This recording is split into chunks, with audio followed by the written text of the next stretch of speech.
ती सूचना मिळाल्यानंतर आम्ही त्या संदर्भात माननीय तहसीलदार साहेबांची भेट घेतली आणि त्यांच्या लक्षात काही मुद्दे आणून दिले की जर व्यावहारिकदृष्ट्या विचार केला तर शेतकऱ्याला शेतातून पंपापर्यंत ट्रॅक्टर आणायला काही लिटर डिझेल चाललं नाही, शिवाय त्याच्या कामाचा खोळंबा होईल आणि दुसरा विषय असा होणार त्यांनी लाईन लावली म्हणजे वाहतुकीला सुद्धा अडथळा निर्माण होणार आणि जे कॅनमध्ये घेऊन जात आहे त्याच्यातलं मी तर त्यांना खात्रीने सांगितलं की एक जण दाखवून दे की हा काळा बाजार करणारा आलेला आहे आणि जर काळा बाजार करत असेल तर ती शोधण्याची यंत्रणा त्यांची, आपली नाही.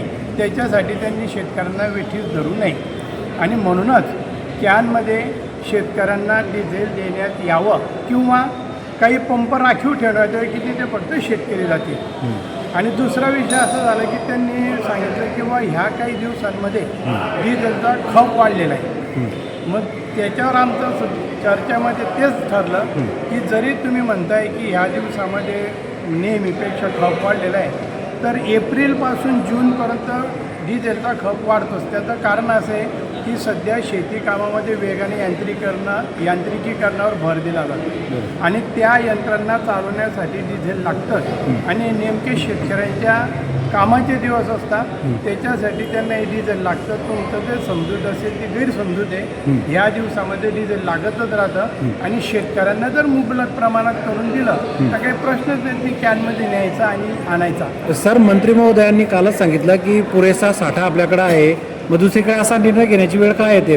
मग आता हा विचार त्यांनी करायला पाहिजे. जर साठा पुरेसा आहे तर तुम्ही सुद्धा फिरत राहता, आम्ही फिरत राहतो. पूर्ण तालुक्यात बघा ह्या पंपावर पेट्रोल डिझेल भेटलं तर पुढच्या 10 पंपांवर तुम्हाला काहीच भेटत नाही. मग मुबलक साठायचं असं का होतं? मग मुबलक साठाय तुम्ही जर म्हणता मुबलक साठायचा तो पुरवठा करा, शेतकऱ्यांना साठा करण्याची गरजच पडणार नाही आणि कॅन आणण्याची गरज पडणार नाही. आज सकाळी आम्हाला असं कळालं प्रत्येक पंपावरती तहसीलदार साहेबांनी भेट दिली आणि शेतकऱ्यांना कॅनमध्ये डिझेल देऊ नका असं या ठिकाणी त्यांनी सांगण्यात आलं. खऱ्या अर्थाने शेतकऱ्यांची गडचिपी चाललेली आहे प्रशासनाची.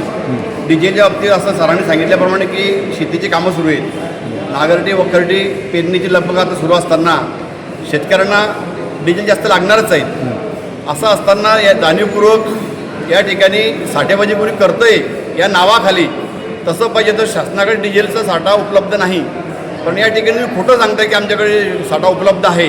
जर तुमच्याकडे साठा उपलब्ध आहे, आज पेट्रोल पंपवाल्यांनी जर तुमच्याकडे मागणी केली डिझेलची, आज मागणी केल्याच्यानंतर त्यांना 3 दिवसानंतर त्यांनी डिझेल मिळतं आहे. जर तुमच्याकडे साठा उपलब्ध आहे तर आज मागणी केली तर उद्या तुला लगेच डिझेल टँकर यायला पाहिजे, पण ते येत नाही. त्यामुळे या ठिकाणी रांगा लागलेल्या आहेत. म्हणून या ठिकाणी शासनाचं जे धोरण चाललेलं आहे आज या ठिकाणी शासन या ठिकाणी फेल झालेलं आहे. परंतु त्यांचं पाप लपवण्यासाठी या ठिकाणी मंत्री महोदय म्हणतायत की या ठिकाणी साठेबारी करताय, शेतकरी कॅनमध्ये डिझेल नेत आहे म्हणून शासनाचं पंतप्रधानाचं पाप लपवण्यासाठी हे स्टेटमेंट देत आहे. या ठिकाणी शेतकऱ्यांना काही देणं घेणं नाही. शेतकरी इतका हतबल झालेला आहे. आज प्रत्येक गावामध्ये प्रत्येक माणूस आज आम्हाला फोन करतोय की काही करा, आम्ही डिझेलची लाईन लावा. प्रत्येक सरांना फोन करतात, आम्हाला फोन करतात. मग असं असताना त्यांना डिझेल मिळत नाही म्हणून फोन करताय ना. आज प्रत्येकाचे कामं अपूर्ण आहे, कुणाची काम पूर्ण झाले नाही, फक्त 50% शेतकऱ्याचे काम पूर्ण झालेले आहे. नेमकं आता काय निवेदन दिलं आहे काय मागणी? आज या ठिकाणी निवेदन यासाठी दिलेलं आहे की तुम्ही शेतकऱ्यांना कॅनमध्ये जे बंदी घातलेली ती बंदी उठवावी, शेतकऱ्यांना कॅनमध्ये डिझेल नेऊ द्यावं. त्यानंतर प्रत्येक जे पंप आहे आज या ठिकाणी जामनेश्वर जे पंप असतील 50% पंप तुम्ही शेतकऱ्यांसाठी राखीव करावेत, ही आम्ही या ठिकाणी मागणी केलेली आहे. आणि शेतकऱ्यांना जे तुम्ही म्हणता की फक्त एका कॅनमध्ये 1000 रुपयाचं डिझेल द्या, 2000 डिझेल द्या, तसं न करता त्यांना जे लागेल तेवढं डिझेल तुम्ही त्यांना दिलं पाहिजे. वाटलं तुम्ही त्यांना चेक करा की हा शेतकरी आहे किंवा नाही, ही जबाबदारी प्रशासनाची आहे. पण तसं न करता तुम्ही 1000 रुपयाचं डिझेल देतात, 2000 डिझेल देतात. आज जर दिवसभर शेताचं ट्रॅक्टर चाललं तर कमीत कमी एका शेतकऱ्याला या ठिकाणी 50 लिटर या ठिकाणी डिझेल लागतंय. मग 2000 डिझेलमध्ये तो काय करणार आहे? म्हणून तो 2000 डिझेल घेतो, शेतात वापरतो आणि त्याचे 2 माणसं या ठिकाणी लाईन लावायला लावतो म्हणून लाईन यात वाढलेलं आहे. हे मुबलक डिझेल देत नाही म्हणून लाईन वाढताय. म्हणून या ठिकाणी शासन असं न करता जास्तीत जास्त पुरवठा उपलब्ध करून देण्यात यावा आणि कॅनमध्ये जे बंदी घातलेली आहे तेवढं उठवण्यात यावी. अन्यथा या ठिकाणी राष्ट्रवादी काँग्रेस पक्षाच्या वतीने गुरुवारी या ठिकाणी शेतकऱ्याचा जनाक्रोश मोर्चा आम्ही या ठिकाणी काढणार आहोत. या जनाक्रोश मोर्चाच्या माध्यमातून शेतकऱ्याचे अनेक प्रश्न आहेत. या ठिकाणी शेतकऱ्याला खतं मिळत नाही, खताची परिस्थिती अतिशय दयनीय झालेली आहे. शेतकऱ्यांना या ठिकाणी खतं मिळत नाही आणि जे मिळतं आहे ते अधिक चढ्या भावाने. लिंगी पद्धतीने मिळत आहे आणि वाढीव भावाने मिळत आहे.